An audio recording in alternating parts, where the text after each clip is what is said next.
raining today. Doesn't look like it's going to stop by the looks of it anyways in this area. And what's going on today?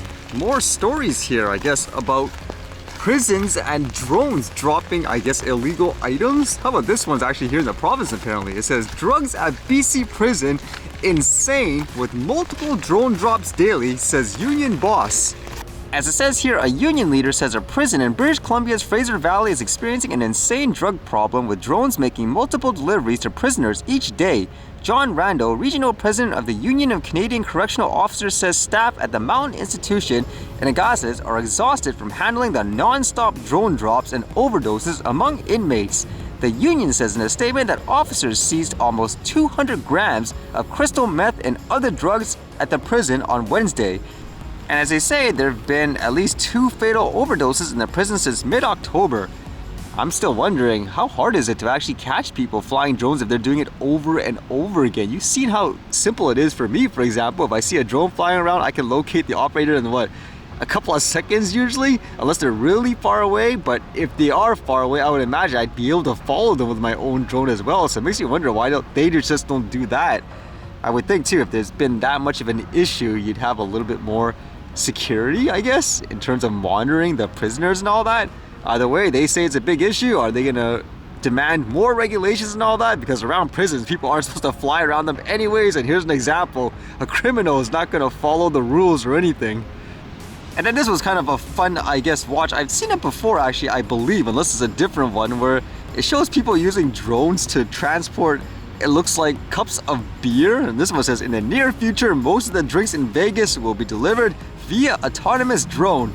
Would you trust this to actually deliver drinks in a business? I mean, I guess it's kind of interesting for the novelty of it in this situation, but I'm just wondering, that doesn't look very stable. Can you imagine this in a very busy, I guess, typical bar?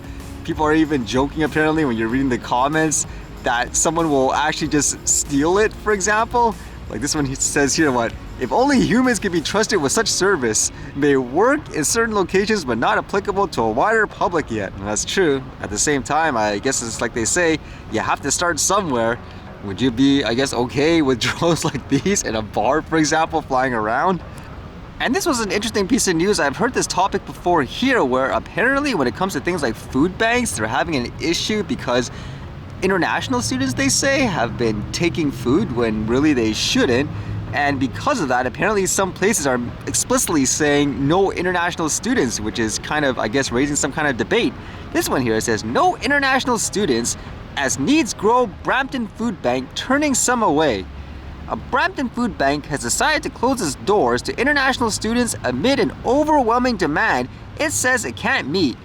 Board President Catherine Rivera says St. Louis Outreach Center of Peel can't provide enough food and other supplies to its customers because of the influx of international students showing up at food bank since September. But others in the same line of work are calling out the food bank for using anecdotes rather than data to support its decision. They should have to if they're using anecdotes to shut their doors on people who only have $668 a month, said Jindy Sin, National Director of Khalsa Aid. I wonder if they realize how difficult it is for international students, some of them who are heavily in debt, Singh said. It's quite disturbing.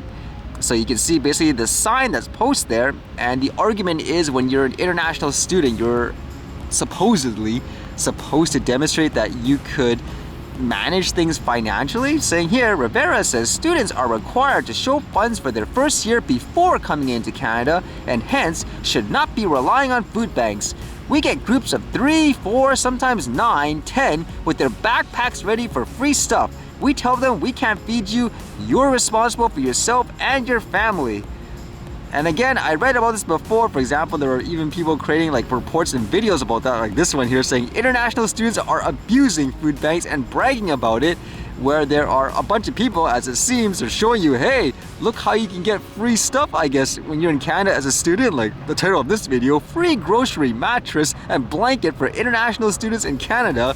Or other one, like these ones say, free food in Canada for students. So these were the examples of people abusing it, apparently. So what would you say in this case? Would you agree with the food bank? Or would you say, no, everyone should have the ability to, I guess, get, quote, free food? Then again, if it is a group of people just abusing it because it's quote free, then that's not right in my opinion.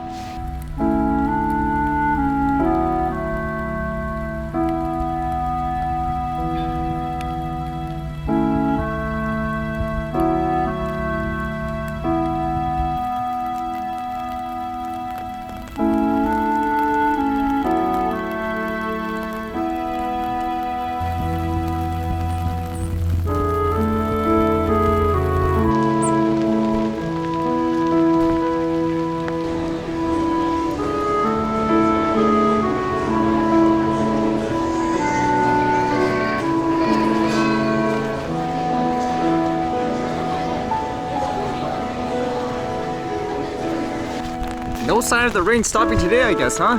What's a test for the archive?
Alright, see you guys later.